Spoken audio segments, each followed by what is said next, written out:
Our first session today is in a somewhat silly manner entitled Magic. We, of course, don't deal here with magic. We're dealing with different technologies of the past that, let's say, in post-Enlightenment era were regarded as magic.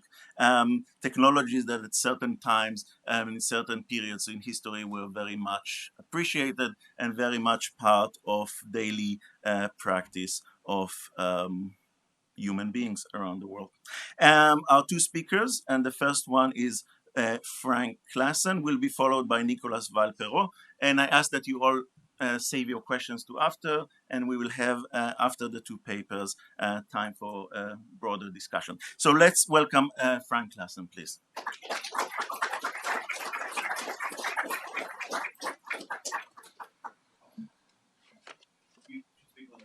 Terrific. That's much better.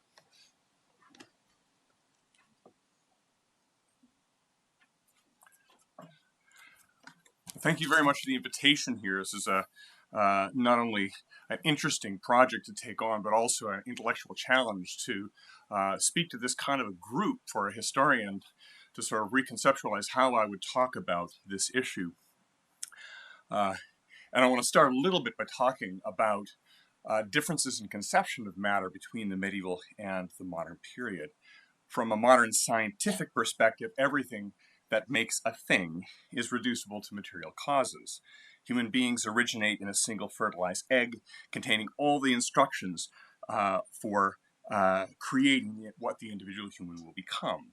Those instructions which give us our form are literally written out in matter, and our development as organisms, a complex and ineluctable chemical reaction.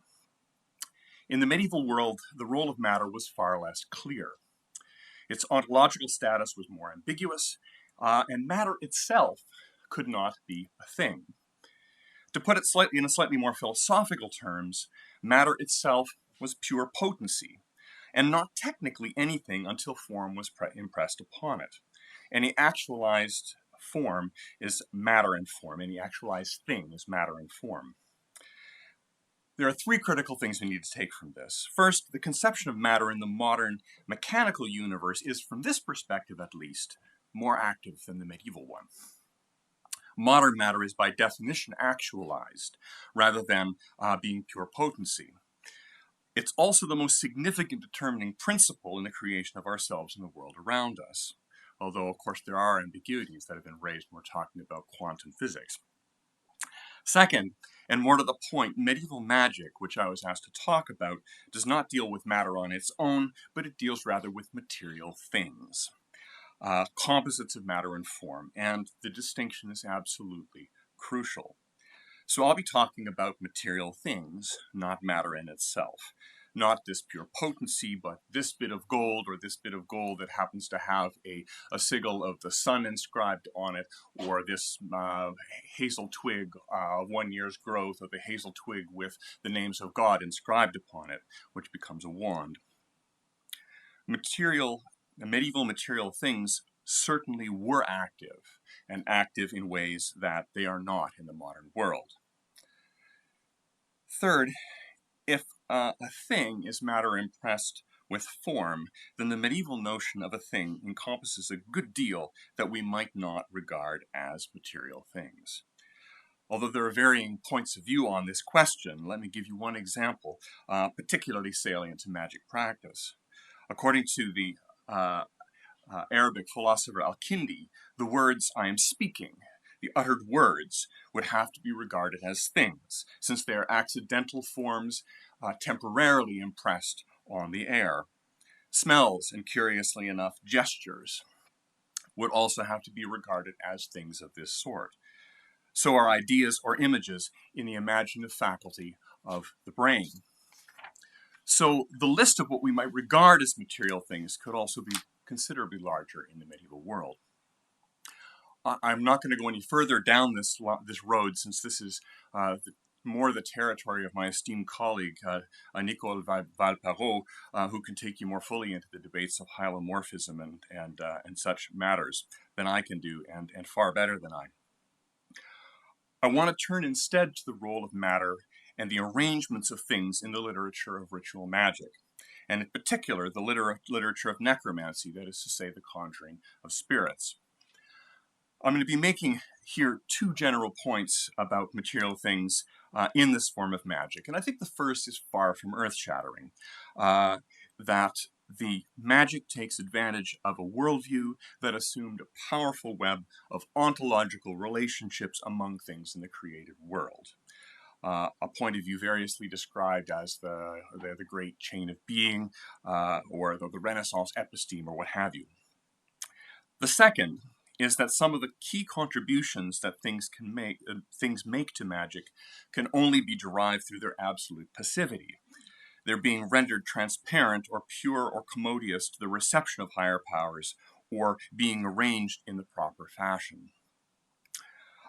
I'm going to then conclude with some observations about the curious parallels between conjuring and the exposition of things in public science and later in museums. In both cases, the arrangement of things is very critical. The conjuring texts are not very theorized. This is a practical literature for doing stuff. So I'm going to be talking here primarily, much of what I'm going to be doing over the next couple of minutes is going to be just simply descriptive of what is done in this literature. A new body of literature, magic literature, appeared and developed in Europe in the 12th and 13th centuries. The ancient philosophers and the Arabic and Jewish commentators and writers were translated into Latin in the 12th century. Along with this philosophical literature came a new and sophisticated literature of magic, which went in various streams in Europe. Some of this was synthesized with Christian liturgy, giving birth to various forms of what we now refer to as ritual magic. Magic that is distinguished by its long and involved rites, its explicitly Christian inflection, its emphasis on the centrality of the magician and his moral condition, and an inclination towards magic that purported to produce for its practitioners experiential and sometimes explosive encounters with the numinous. All of this is fully evident in the material and the magic referred to by its opponents as necromancy and by its practitioners as nigromancy. Despite the name necromancy, it had little to do with the use of dead bodies, but rather invoked a variety of spiritual creatures. Angels, sometimes fairies, and sometimes mostly demons, and very infrequently and typically towards the end of the Middle Ages and into the modern period, the spirits of the dead. Now, if all this sounds potentially sophisticated, let me shatter any illusions if the illustration does not do that for you. This magic was profoundly worldly, if not prurient. Although the literature claimed intellectual sophistication, the goals tended to be things like finding treasure, finding out people's secrets, finding stolen goods or thieves, getting flying thrones or horses or creating illusions, achieving influence in the world, getting love or more commonly sex, sometimes even with spirits. One final goal, however, renders or redeems this literature somewhat because, particularly because it provides the framing mythology of the art, and this is the thing I will focus on heavily here. One might interrogate the spirits to gain knowledge of the universe. And so, for example, one of the texts of medieval ritual magic, the Sworn Book of Honorius, or Liber Juratus Honorii, offered, amongst other things, a vision of God in his glory. The well-known angel conjuring of the Elizabethan polymath, John Dee, followed this model. For all his learning, a magic text could only reveal some things, and in cloudy and obscure ways. The real payoff was in magic practice itself, which took the practitioner in an experiential way into the hidden secrets of the universe. The magician is presented thus as a kind of bold explorer of frightening but fascinating spheres of experience. This literature was produced, transmitted, and practiced in a largely clerical environment, that's to say, in three overlapping groups, the regular and secular clergy, and members of the universities, all of which, as I said, very heavily overlapped. These people were those who could read Latin texts in which this material was written, and had some knowledge of the religious rituals upon which they're based. For the sake of simplicity, I'm going to summarize a kind of ideal conjuration here, drawing together material that's scattered through a variety of often purpose-built texts that were usually used in combination with each other, somewhat in the way that I'll present them here. The first stage in necromantic operations was the preparation of tools or accoutrements. Crowns, scepters, swords, rings, lamens, sigils, inks, or wands all commonly appear in the literature in various combinations. These had to be made in a prescribed fashion, with prescribed rituals, observing special times with due prayers and rituals, inscribing them with divine names or magical characters, suffumigating them with particular incense. They also had to be consecrated, in which process they were invoked, very much like sentient creatures, often using the formula for the exorcism of salt. "O you creature of salt." They then had to be kept in pristine condition until use. One circulating work was dedicated solely to consecration processes of this kind, the Liber Consecrationis, or the Book of Consecrations. In some instances, the conjuring book itself had to be consecrated. Other more practical accoutrements also appear in the instructions: liturgical equipment, portable altars, holy water sprinkles, and so forth. And sometimes you needed things like hyssop for spreading water or other herbs. The space for performing conjurations is also critical. Some works require an isolated exterior location, others a private room in a house. Some give very specific instructions on the creation of a magical room, such as the four-windowed room that we find in the Thesaurus Spirituum, or the Treasury of Spirits, later employed by John Dee in very similar model. Within these larger spaces, there were often concentric spheres of protection or consecration. Magic circles had to be ritually created and consecrated, usually for protection, inscribed in the ground. Here, I'm going to go on to the next one here. There we go. Inscribed in the ground with a sword, marked with chalk, or made with a circle of stones. Some offer instructions for the creation of portable parchment circles. For the most part, the spirits would appear outside of such a space if there were no special device for using them, as they do in this illustration here. More commonly, however, the magicians created some sort of device that would act as a window into the realm of the spirits. And these too were sometimes enclosed in protective spaces.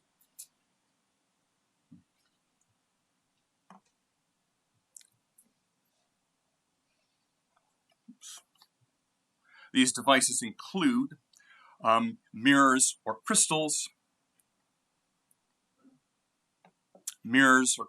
for viewing the spirits. Crystals or other stones, beryl, obsidian were used. Thumbnails painted with holy oil were very common. And one of the most interesting,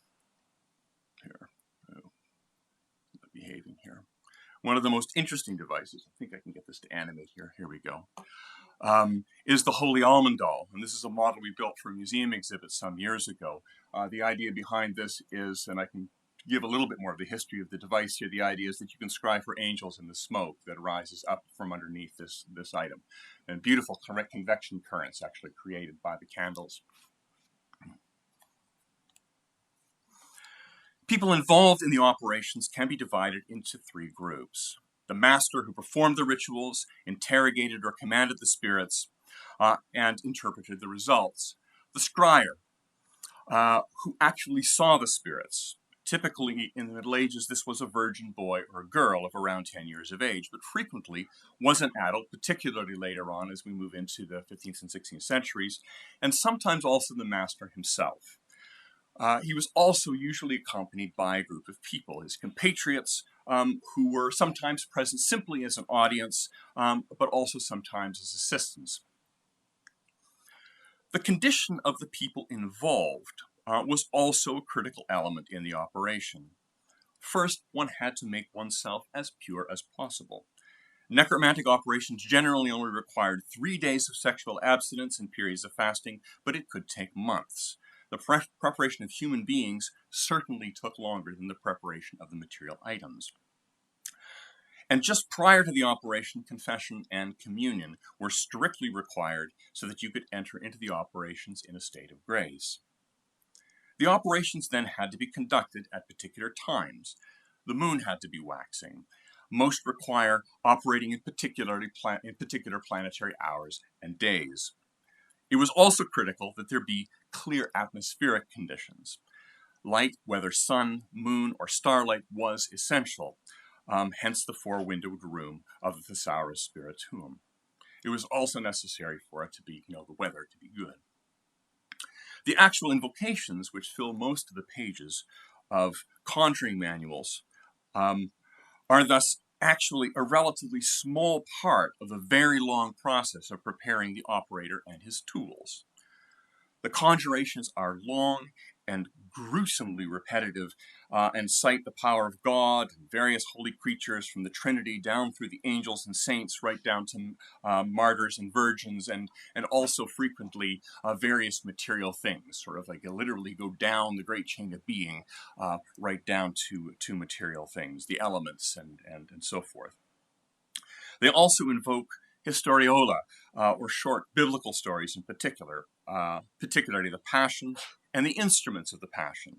They establish linkages between the stories and the particular goal. For example, just as Jesus Christ was bound, so may you, spirit, be bound. Or just as Jesus suffered from the whips of his tormentors, so may you be tormented if you do not obey me.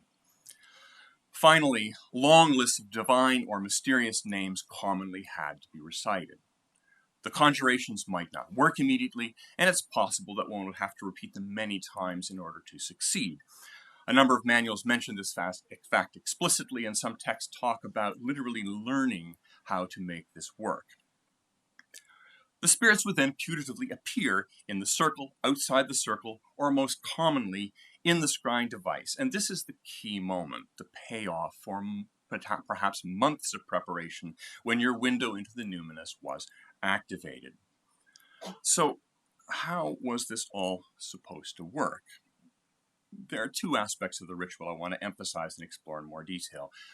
First is that the first of these is perhaps the least surprising. And this is an illustration of this long discussed pre-modern assumption about the interconnectedness of the world. The magician draws on natural or celestial powers through the manipulation of formal connections or resonance between material things. You recall I talked about this being matter impressed on form. It's the form that matters here. These linkages could be built in various ways, through ingredients for inks or wands and other tools. Although this is not made explicit in the conjuring manuals, the assumption was no doubt that these substances themselves had particular kinds of power associated with their substantial form. In part, their power also derived from characters inscribed on these items, which linked them with the divine or celestial influences through their accidental forms. Divine names were a very common part of this, very common elements in this: Sother, Agla, Adonai. You can see some of them in these images here, and invoke the power of the divine. These might be invoked in prayer or inscribed in devices. The invocations called upon a host of supplicating influences: God, the angels, saints, invoke the power of biblical narratives, and also invoke the power of holy objects of these stories. The fact that the magician was probably seeking entirely selfish ends makes clear that the power of these words or things did not depend upon a saintly life or intent. Simply uttering or using them was powerful in itself, particularly if one was a Christian. In this sense, these items, words among them, are very active. They could force a demon to appear or convince an angel to appear. The demon could then be bound by an invocation of similar powers and the real power of the magical tools that the conjurer used.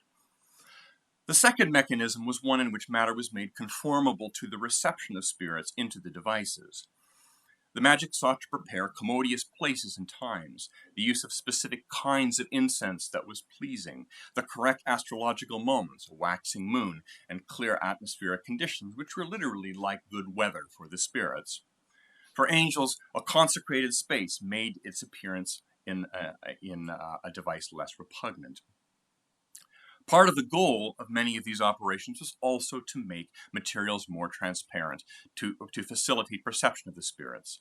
Some of this was very simple. They required clear and unblemished crystals, for example. But for the most part, this was of a higher order. The best illustration is the requirement of virginity in the scryer.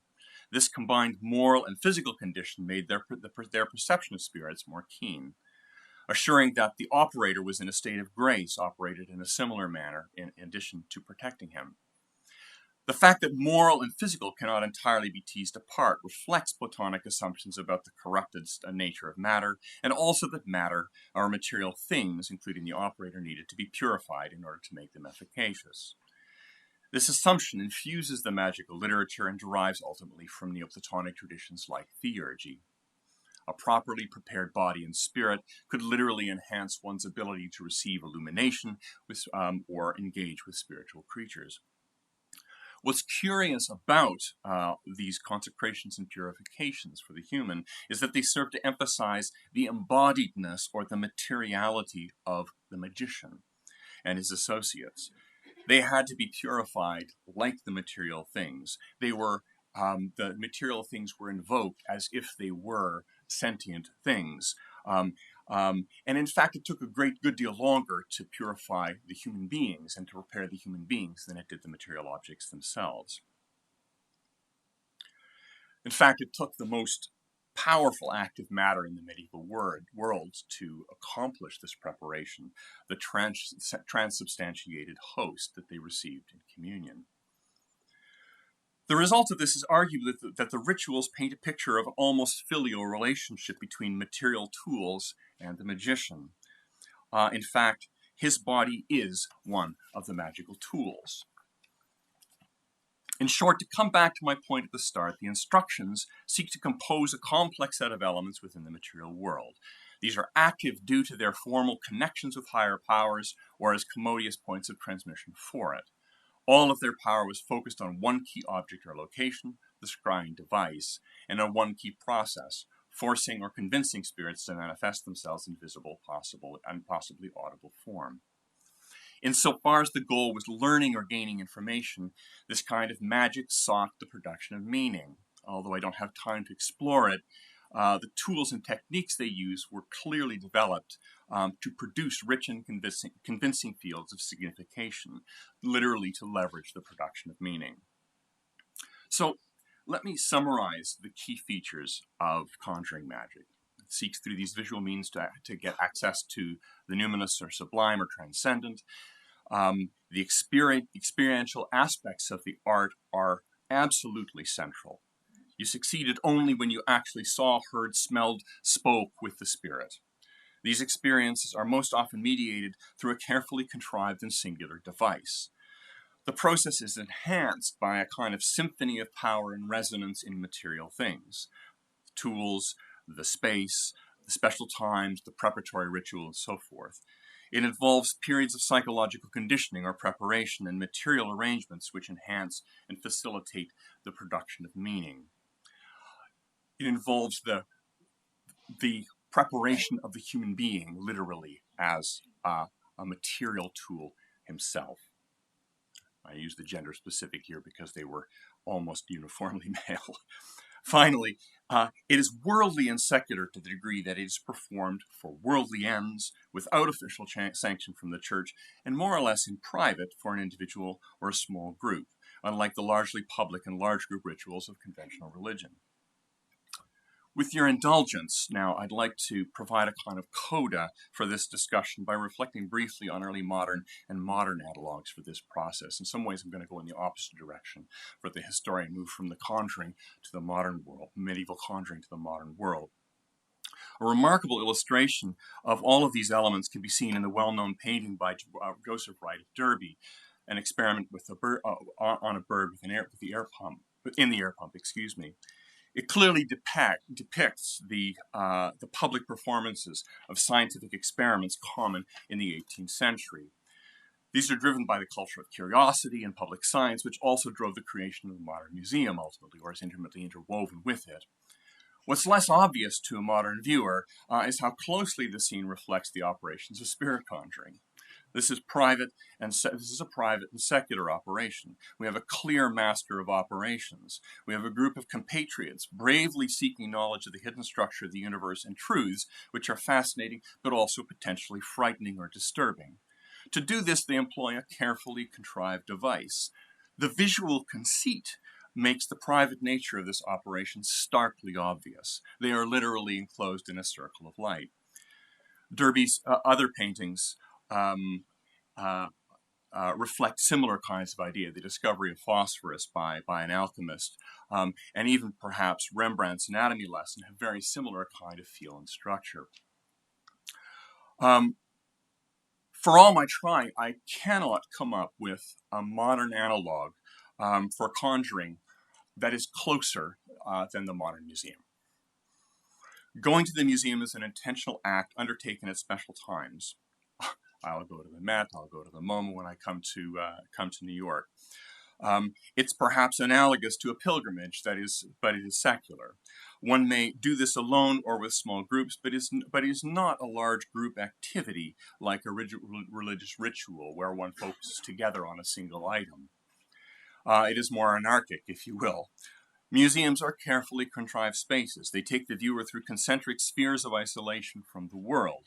These are intended to induce contemplative or reflective states in the visitors, and there is an expectation of silence or hushed conversation in the galleries. The spaces are contrived to set out highly specialized material objects for the viewer in a fashion that best facilitates viewing them.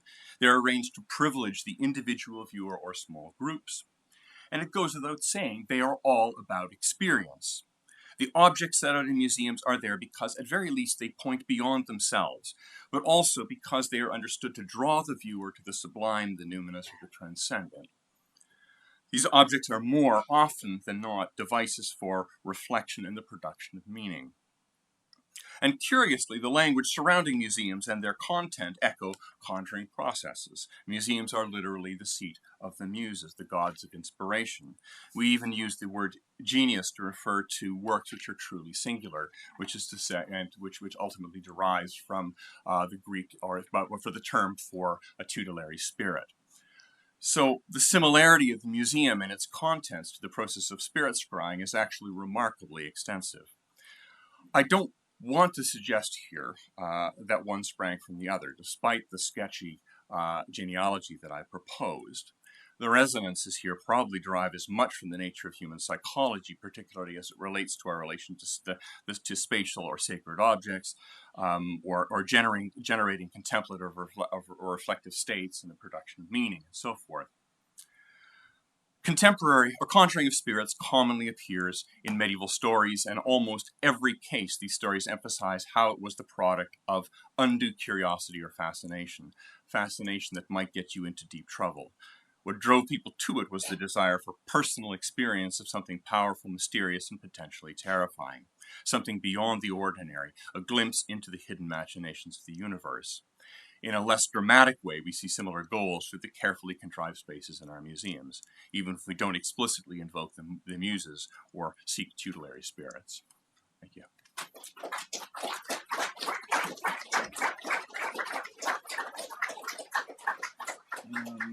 Now let us welcome our next speaker, Nicolas Weill-Parot, please.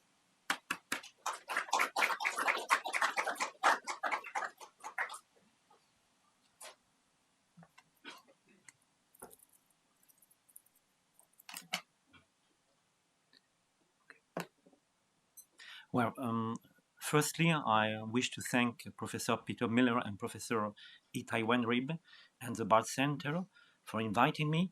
Secondly, since this session deals with magic, I cast a spell in order to enable you to understand my English. In this presentation, I would like to establish a comparison between two different items, a magical seal engraved in a gem and a self-turning magnetic sphere. Both were described in the 2 decades after the middle of the 13th century, the first by the great scholar Albert the Great, the second one by the presumed military engineer Petrus Peregrinus. I would like to draw a parallel between these two devices in order to highlight two different ways of understanding the extraordinary use of the power of matter. As is well known, Aristotle became the key authority for philosophy, in particular natural philosophy, in the newborn universities of the 13th century. As is well known too, the basic ontological concept of Aristotelianism is, as Frank Klaassen recalled it, helomorphism. That is, every being is composed of matter and form. According to Aristotle's views, matter doesn't actually exist without form. Form is the active principle, matter is a purely passive principle.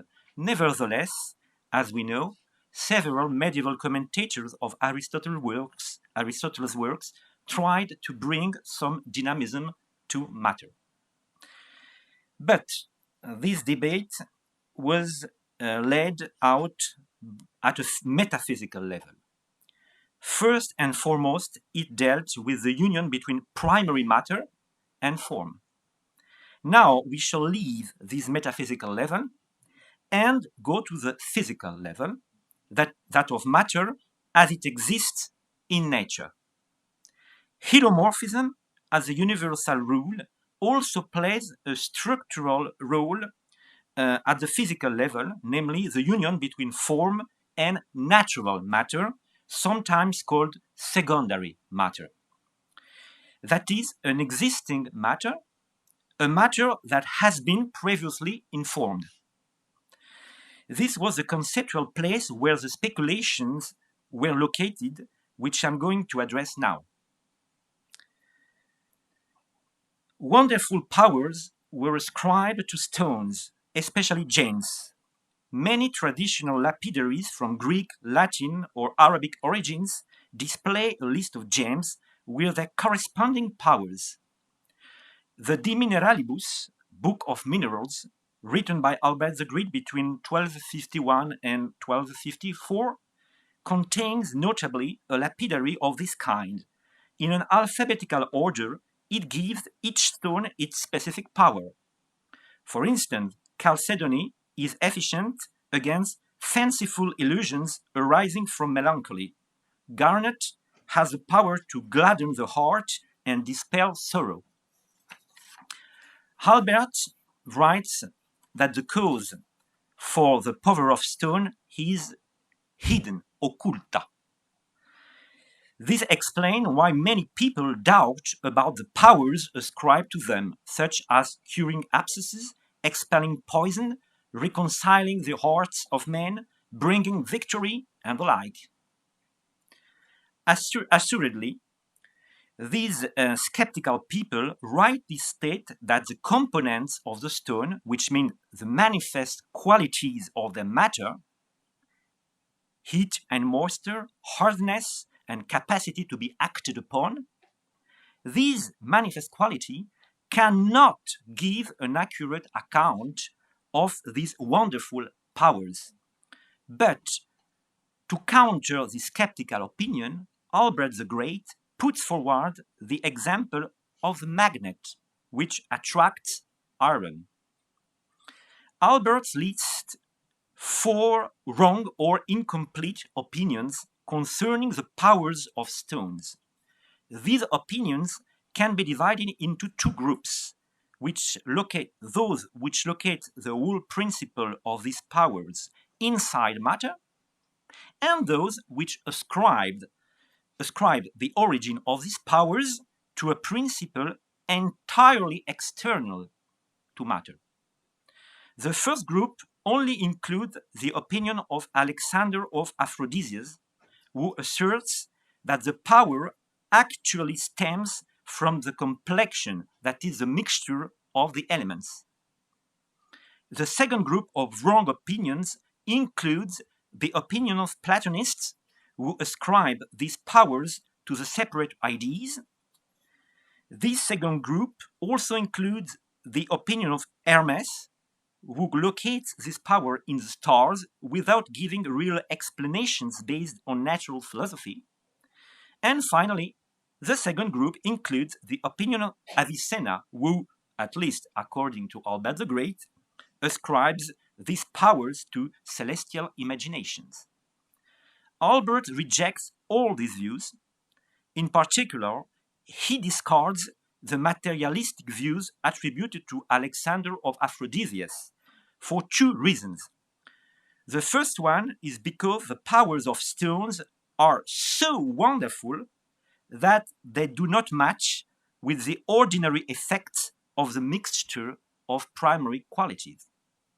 The second reason is because such a view would imply that species or forma would be the same as complexion, that is the mixture of primary qualities of matter, which would mean a entirely materialistic views of every being, including the animate beings and the intellect.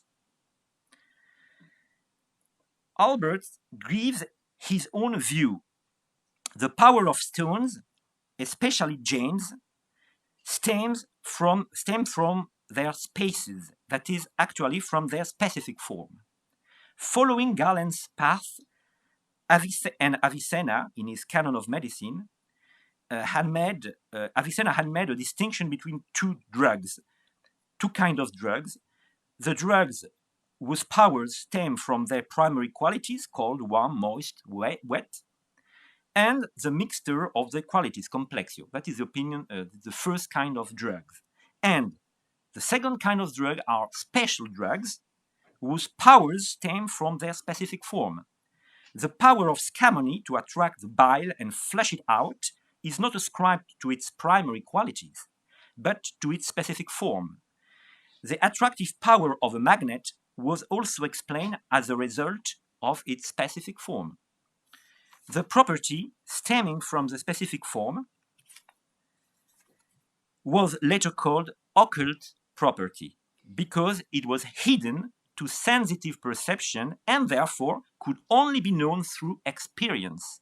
We do not detect that a magnet has the power to attract iron before we learn it through experience. That is, by putting a piece of iron near a lodestone. The occult property stems from the specific form, and the specific form is the result of the general influence of the celestial bodies, of the heavens. Most medieval thinkers support this view. The wonderful powers of natural beings are occult properties stemming from the specific form of these beings. The specific form is the form by which a being belongs to certain spaces of being. A given magnet has an attractive power of attracting this piece of iron because magnet, as a species, has naturally this power. The specific form is actually the same as a substantial form. Thomas Aquinas agrees with this view. He also argues that such natural things, such as magnet, derive their special powers from their specific or substantial form. Nevertheless, he disagrees with Albert the Great, or at another level. Albert the Great, indeed, argues that man can make artificial magical seals or talismans without any help of demons, just by grasping the natural influences of the stars and constellations. A man can engrave in gem special figures at very special times according to the astral chart. By choosing the right time, man inserts his own action within a chain of causes originating in the stars and ending with the making of the artificial seal in a gem. For instance, a figure of Cancer carved upon a gem, when the sign Cancer is ruling, endows this gem with the power to relieve warm and dry fevers. I cannot show you those kind of magical astrological seals carved upon gems, just like in Thalius, but I can show you late astrological seals made of gold. Note that because of the inscription, this seal would not be viewed as belonging to natural astral magic, but to a form of demonic astral magic, or at least what I call an addressative magic, because the addressee is an intelligence spirit to whom these words are addressed. We shall now return to our core topic. Natural astral magic is based on the distinction between two different kinds of occult properties. The first one is a specific or substantial occult property stemming from the specific or substantial form of the natural thing. This property is common to all individuals of these spaces. It is provided by the general influence of the heavens on celestial body on Earth. Every magnet has this power because the space's magnet has this kind of power. But there is a second kind of occult property, individual or accidental property, stemming accidentally from a secondary form or quality given at an exact time by a special constellation. Thomas Aquinas acknowledges the first category of occult property, but he strongly rejects the second category. Why? Because he understands that this would be an open door to astral magic, whereas in his views, every talisman is actually demonic. Therefore, Albert the Great and those who support the existence of naturalistic seals made by man, by deriving their power from the natural influence of stars, build up a pattern for explaining natural magic. It is magic, firstly, because it is produced by man, and secondly, because the cause is definitely hidden. The two criteria for magic. It is natural magic, because it is explained according to a concept derived from natural philosophy, namely the occult property. A similar concept accounts for natural powers of stones and the magical power of artificial seal. The difference is between specific occult property or individual occult property. But in the 13th century, there was an alternative way of conceiving the extraordinary effects of a human workmanship, of a human agency on matter. This occurs especially in the works by Roger Bacon, the well-known Franciscan of the 13th century, and in the very famous Letter on the Magnet written in 1269 by Petrus Peregrinus, a kind of military engineer whose skill was highly praised by Roger Bacon. The general history of science always mentions the name of Petrus Peregrinus because he is one of the few medieval scientists who actually carried out experiments in the modern meaning of the word. Indeed, in his Epistola de Magnete, Letter on the Magnet, he described several experiments made in order to understand the magnetic polarity. But besides these purely experimental tests, he also describes several devices which clearly belong to what I call scientific utopia. Namely, a perpetual wheel using the magnetic power and a self-turning sphere made of magnets. We will focus on this second device. These scientific utopias are put forward in keeping with the experiments with magnets, without any real conceptual gap. It must be remembered that Petrus Peregrinus attributes the origin of the magnetic power to the celestial poles. Nevertheless, Petrus Peregrinus adds, as regard to the other parts of the stone, the right conclusion is that they obtain their power from the other parts of the heavens. Therefore, he adds, we can suppose that not only the poles of the lodestone, but the entire stone receives the power from the entire heavens. Then he gives the advice to carry out the following experiment. You must give spherical shape to the stone and fix it between two pivots, each one located to each pole of the lodestone. You must check that the wall weight is homogeneously distributed.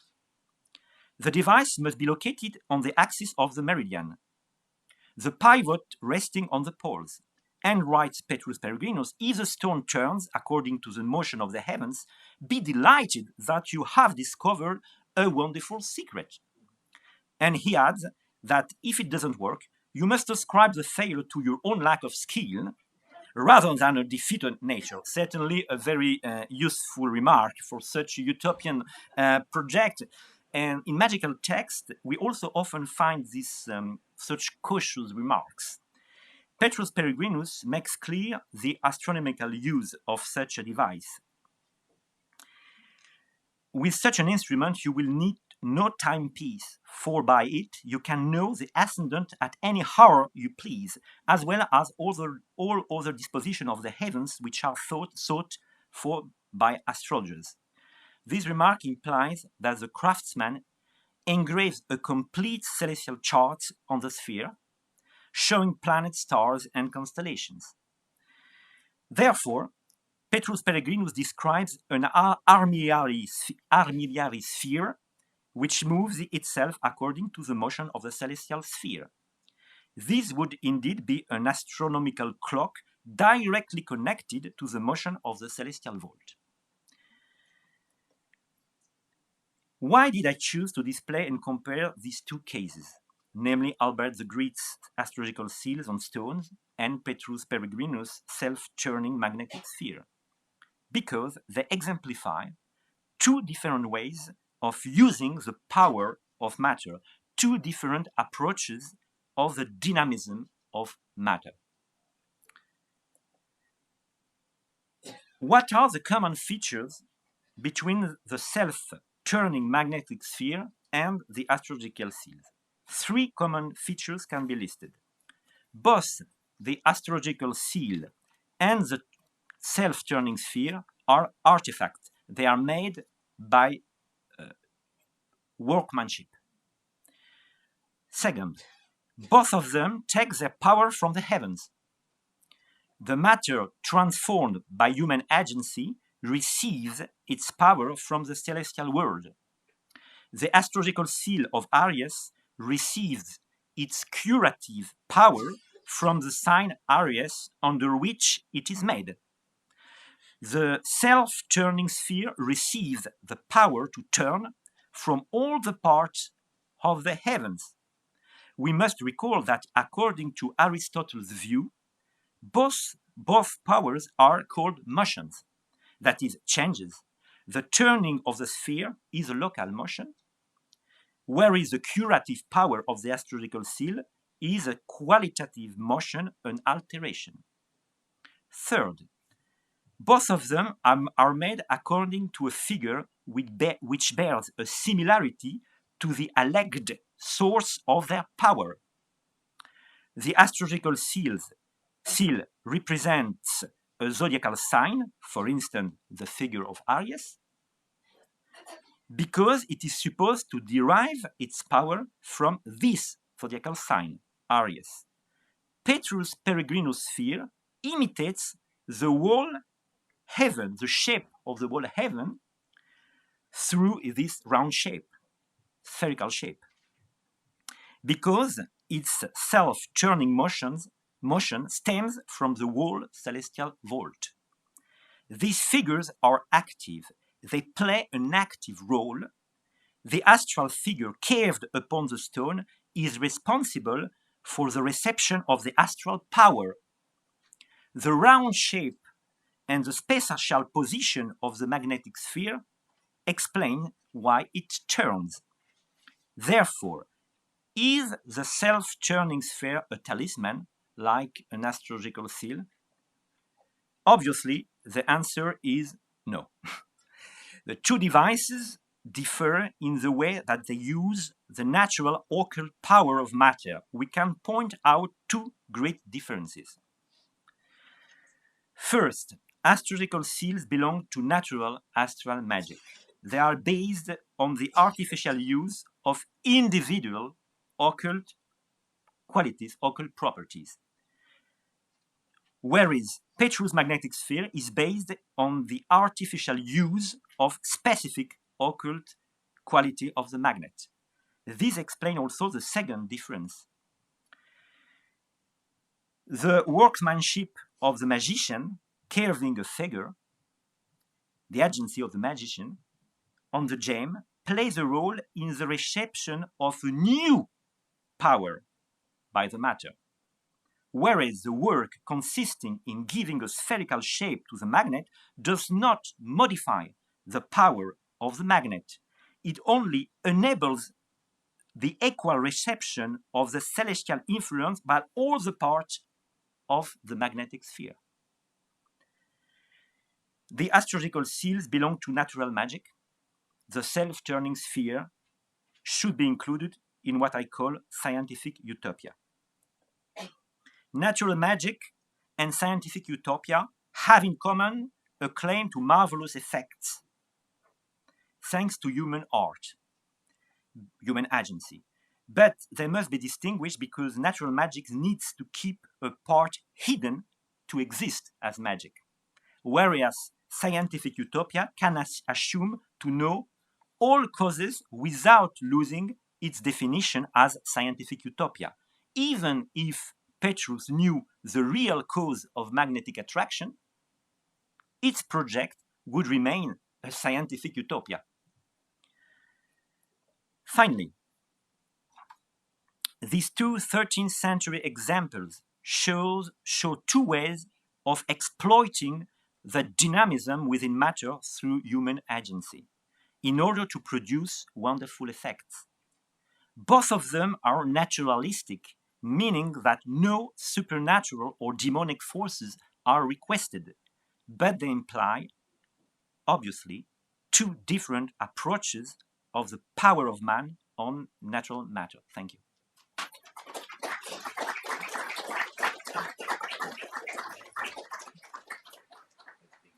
And Frank, please join us. All right. So,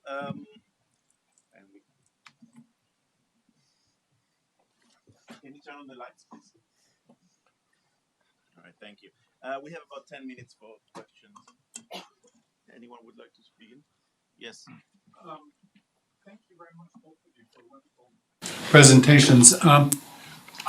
I've been thinking about something that Frank Klaassen said at the end about the comparison between scientific demonstrations in 17th, 18th century and magical rituals. And it's striking, the comparison between the two. But there's, I think, a very important difference that may be worth pointing out. I think that I'm not as familiar with the magical rituals as with alchemical practice, in which there was, very definitely something about the secrecy of what it is that went on and the hidden knowledge. And I think that when you're looking at, for example, scientific demonstrations in the 17th century at the Royal Society, there was a famous in Paris Cartesian demonstrations by Rijksmuseum, where he presented, scientific marvels. It was exactly, I think, the opposite, to make public. Yes, absolutely. Absolutely. The difference between public and scientific, or public and private. I mean, in some ways this has been explored by people like William Eman, who talk about the sort of transition in the practice of from the literature of secrets to public science, and that there is a kind of, there is a slow transition in this. in this. I think it's important to emphasize here with the magical literature is that there is this sort of notion of secrecy associated with it, and it's absolutely the case. I mean, make sure this happens in a secret room inside your house. That being said, we do have to regulate that notion of secrecy a little bit, because it is more like a secrecy of a guild secret. Yeah. In other words, it's held by a group of people. So I can modify that just a touch, but in every other respect, you're absolutely right. There was a gentleman in the back. Professor Parot, what is Al-Kindi? Al-Kindi, very famous history of, how to put it, powers operating in matter, translated in Latin, Eratis, and meaning none of your authors related to Al-Kindi? Well, this is a good question. Al-Kindi, the Eratis, was known by authors. He probably influenced Roger Bacon, maybe. Roger Bacon was probably influenced by Al-Kindi, but his theory was not, didn't match with the Aristotelian Christian framework, because every prayer, what I call an important criterion for defining if magic is licit or illicit, that is natural, or what I call adressative. I call this name is a neologism, adressative, because when there are rituals, inscriptions, they always are addressed to an intelligence able to read them. So this is the difference, this is the main criterion to distinguish between licit magic or adressative demonic magic. The problem with Al-Kindi, because he has a Neoplatonic framework, so everything is sympathetic. So even the prayers, the most adressative, the most obviously adressative ritual, in his framework, is in a way natural. So this was completely extraneous to this criterion of the 13th century thinkers like Thomas Aquinas, but also Albert the Great. I'm wondering, for both of you maybe, in our quest for understanding, active matter, for both of your papers, it seems that what we can actually only deal with is the effects of the thing, and we will never be able to frame or gather an actual understanding of the thing itself, but the effects that it produces. The effects could be us dressing up nicely and polishing our knives before creating magic, or our effects is the fact that a magnet works without, or a seal works, or magical seal works, without actually knowing how. And I was wondering if with all of your knowledge, and I think you really from both sides of the Atlantic, the few knowledgeable people on these textual sources, do we actually know of somebody who wrote that they actually know the thing and not the effect of itself? One of the ways that we could have talked about this, and this, in some way, this goes outside of the sphere of magic. I mean, the most active matter in the medieval world is the consecrated host, is the transubstantiated host. This is absolutely and utterly active matter, the most potent kind. And it's also something that's repeatable. I mean, this is a miracle that is, if you do this, it will happen. If you do the proper rituals and hold this up, hoc est enum corpus meum, it is body and blood of Christ, literally, and its physical incarnation is absolutely critical. Part, I think, of what we've talked about is that there is a medieval habit to distinguish mirabili and miraculi, right? The mirabili, the miracles, particularly the sacraments here, are incredibly important to maintain, and so the mirabili, the wondrous things, get pushed into the sphere of natural philosophy and sort of downgraded in some ways. I'm not that sure if that entirely helps, but that would be one example of something that's absolutely concrete, thought about, and where it's absolutely manifest in a certain sense, at least.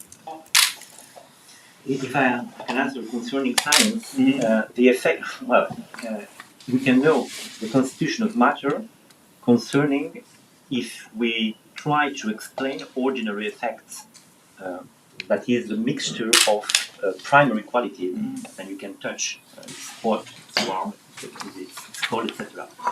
And this was at the beginning, at the end of the 13th century, and the beginning of the 14th century, there was in pharmacology an attempt to quantify, the gradibus about this. But it remained that these extraordinary, wonderful effects, that we call electromagnetic effects, for instance, couldn't be explained by this. So they was obliged to contain the unknown with this concept, which is a form of rationalism. It's a way to need. We don't know, but we can give name, and so the concept is inserted in the scientific discourse. Okay. Thank you. You had a question. Yeah, so the mention of the host, I think for me, echoed back to something that Frank, you had said at the very beginning of your talk, which was about the way in which things that we don't normally consider to be matter now were considered matter then, things like speech. And I'm wondering how something like speech or something like language or even something like music, which in a sort of Boethian concept of music as being the sort of mediating between the heavenly, the sort of human and the instrumental, the material. I'm wondering how things like language or speech or music figure into the kinds of conversations that you're building here. They seem to be active, they seem to be matter, but they're not matter in the ways that we tend to think of matter now. How do they complicate the kinds of categories that you're building? I would probably have to pass some of that question to Nicolas, especially if we're speaking about people like Al-Kindi, who who mentioned in this context, who does have this, he's an emanationist philosopher, and so it's possible to do these kinds of things, which are not possible in the scholastic worldview in the Latin West. But in the more sort of down-to-earth setting of ritual magic, there is a divine name. What is that? It has power. Inscribing it has power. Saying it has power. The utterance is assumed to have a kind of inherent power. None of this is theorized in this context. It's the same as in the liturgy. There is a 9th century liturgy, the Almacar's Domini, which is simply a list of the names attributed to Jesus. And it just simply lists the name. What is the function of that? It's not articulated. No, and only I would like to add something. The ritual magic, it's a matter of point of view. A theologian would not say the same as the magician. The magician thinks very confusedly that the matter is substantially modified. But just ask Thomas Aquinas, he would say nothing has happened. The only thing that happened, the demons directly act. The matter is the same. It's only a sign. It's a semiological process, not an etiological one. Luigi, did you have a question? Actually, it might tie up a little bit with what you were saying. The sense that in both your papers, in fact, what was considered matter in this discussion is a very small part of the actual natural material world. For in your discussion, Professor Klaassen, I was struck by the fact that, in fact, matter had to be purified or tamed in order to become active. And this is a comment about this form of matter. But as you pointed out, it's not actually matter. It is manufactured materials put into a subject that become, in a way, in opposition to the goal and therefore have to be tamed, purified, and so forth. In your case, Professor Weill-Parot, it's interesting that the role of the human being as matter is not taken into consideration in this interpenetration of activities. And how, well, it's really a little bit of an innocent question, but how was the materiality of the human being separated from the concept of the materiality of the magnet? Was it a matter of the metal and the spirit and soul body, or But how about the materiality of a human body in interaction with all these celestial bodies and material elements, stone, gems?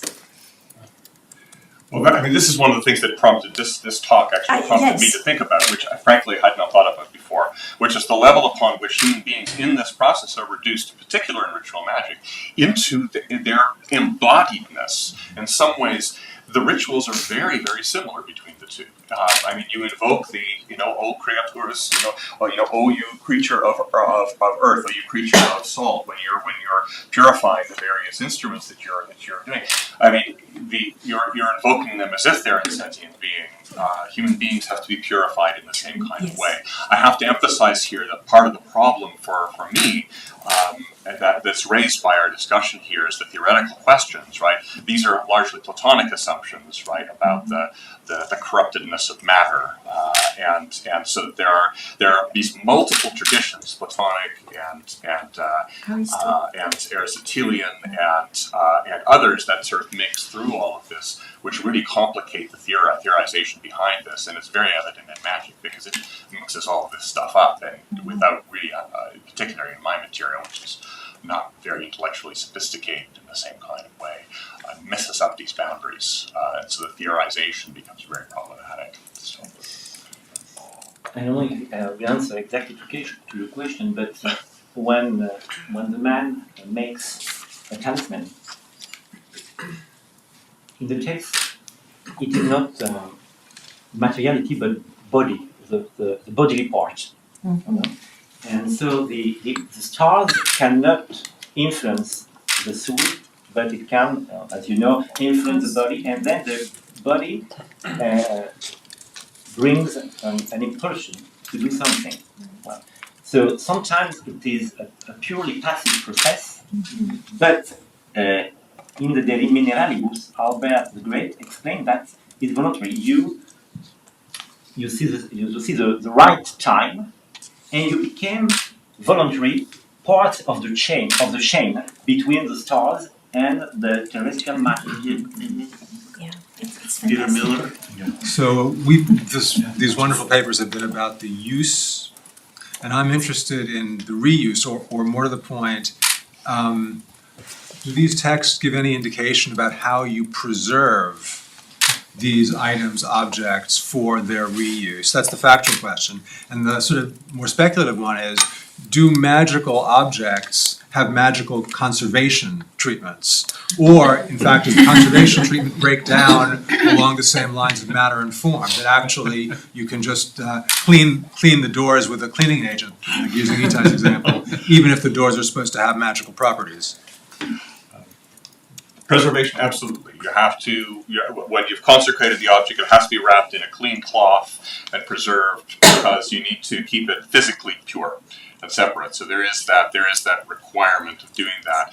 I mean, part of the curious ambiguities about the personal versus the material is also manifest here. There's a wonderful story in Psalm Spiritum about a guy who flies off to the east on his magical horse, and leaps off because he sees a beautiful woman, and then of course, because he's kind of this swashbuckling James Bond kind of character, she immediately falls into his arms and they have sex. And he becomes corrupted, and then he tries to get back on his demon horse, and the demon horse bucks him off, and he breaks his leg. And the problem is that by doing this, all of his equipment has to be reconsecrated. So his moral act has wrecked all of his equipment. Right? So he takes him 3 months, because he's in India, it's difficult to do, and then eventually he gets it all, and it's fine, and then he can get back on his demon horse and fly around the world again. The aim of an astrological seal is precisely to preserve the power, because the problem of the influence, the times go on, and then after the constellation of Leo is passed, it's like in the disc, I know the name, the records, the vinyl records. When you put music on, the music remains. It's the same. You try to endow this piece of matter with the power, it will be conserved. But there's a difference between Albert the Great, 13th century, and Camillo Leonardi in the 16th century. Because Albert the Great, after a certain time, these powers vanish. Whereas Camillo Leonardi, no, Albert the Great is wrong. It remains. So, all right, sorry. No. Okay, we're running out of time. What we'll do is there's 3 questions. They will be asked one after the other, and each of you will have 2 minutes to respond to the 3 questions. And we will have coffee, which is not a bad thing to do in the morning. Marco first, then Aaron, and then I saw Jen. So please. So I'm curious about the fact that some of the most powerful items you mentioned were stones, and particularly gemstones. And those were probably some of the most incorruptible and stable materials that a medieval magician or medieval person would experience. They're unalterable, unaltered. They're crystallized, frozen humors or whatever they thought they were. Yet they could have these properties. And what I'm wondering is, was there a sense that the properties would be depleted at some point and the stone had to be recharged? They couldn't see any kind of alteration of the stone. Or was there a concept that what has power somehow loses it and it will show alter, just like the magician who does a immoral act loses his abilities? Or if not, were they simply vessels that somehow were capturing these natural forces? Aaron? I have less of a kind of question than a provocation, and it comes from the fact that 2 nights ago we heard a talk by Zoe Crossland on forensic anthropology, and her argument about forensic anthropology was that the way that truth claims are made involves a kind of slippage between kind of indexical semiosis, kind of relations of causality, and iconicity, relations of resemblance. And this talk came to my mind first at the end of the first talk, and thinking about public performance of science as, in a way, analogous to the kinds of performance of magic in the medieval world that you talked about. And then it came back to my mind in the second talk, in talking about the objects, the magical objects having forms of resemblance to the power in which they're invoking. And I'm just thinking, it got me thinking about forensics as a kind of middle term between your conversation and conservation practice, as both tools of knowing, but also of doing, of acting on the object, but also something that's involved in a kind of occult or esoteric knowledge, which on the one hand is sort of based in scientific practice and principle, but which is often performed, especially in the realm of sort of popular culture, through a kind of sleight of hand, through a kind of atmosphere of magical revelation. So it's really more a kind of comment than a question. Jen? Sure. When a conservator works on a Tibetan Buddhist object such as Thangka, they're asked to approach the object with sincerity of intention. And so you have this Eastern perspective on conservation. And then likewise in the Middle East, you have this idea of Sapa, both an Arabic and a Farsi word in terms of purity and intention. But in the West, you hear the art conservators' work described as magical or miraculous in terms of the way that they've transformed an object. And this even comes into play when a conservator acts upon a reliquary and acting upon, for example, the bones of a saint that are supposed to be inviolate. And so my question for the speakers is whether or not, in terms of Western religion and philosophy, a conservator's work can ever truly be honest in the way that it's seen in the East and the Middle East. All right.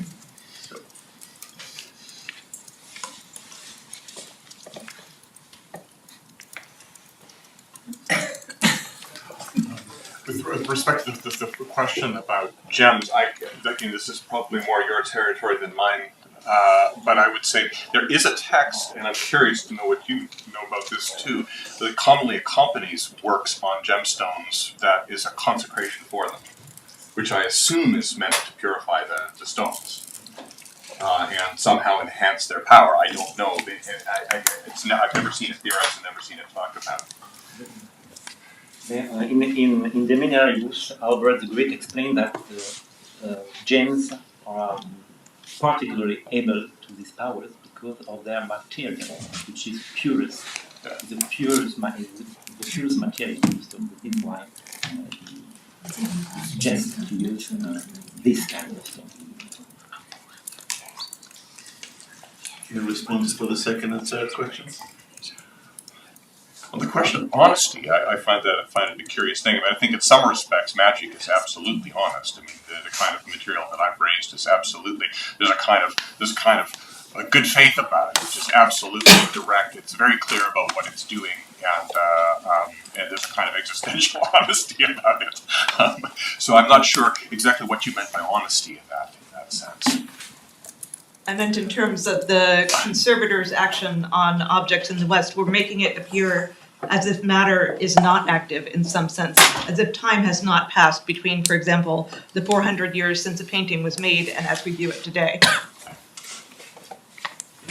Just to answer to the second question, if I have rightly understood, I would say that, in fact, natural magic, that is this chimera of a scientific magic, with a contradiction, is a purely intellectual idea. I mean, magical practice, 99% of magical practice is not natural magic. But some scholars, such as Albert the Great, try to manage the room from this category of natural magic. But of course, the practitioners are most like what Frank showed, that this ritual magic, of course, but they try to you see, the seal of the leon, which is a seal inspired by Pseudo Arnaldo de Villanova de Sigilis. It's ritual magic.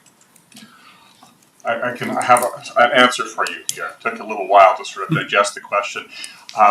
There would be some legitimacy in referring to the conservation as magical, in the sense that it's a kind of a syncretistic act. It's an act that chooses from multiple cultures and brings these materials together. I mean, the holy almandal, which I showed you, the burning, mandal comes from mandala. It's originally a Sanskrit term. It's evidently from someplace in India. This is transmitted through the Arabic world, where it's reinterpreted in that context, and it becomes the al-mandal, right? With the Arabic article attached to it. It's ultimately transmitted to Europe, where it becomes an angel conjuring text, and ultimately transmitted into other contexts and used for other purposes there. So there's a kind of bricolage that's constantly happening in the context of magic, which overlaps in curious ways as well with the world of curation. Where at least Western curation, where it's kind of pulled out of its environment and its cultural setting and its original cultural meanings, it potentially becomes something else. Well, time for coffee. We'll meet again at 10:15.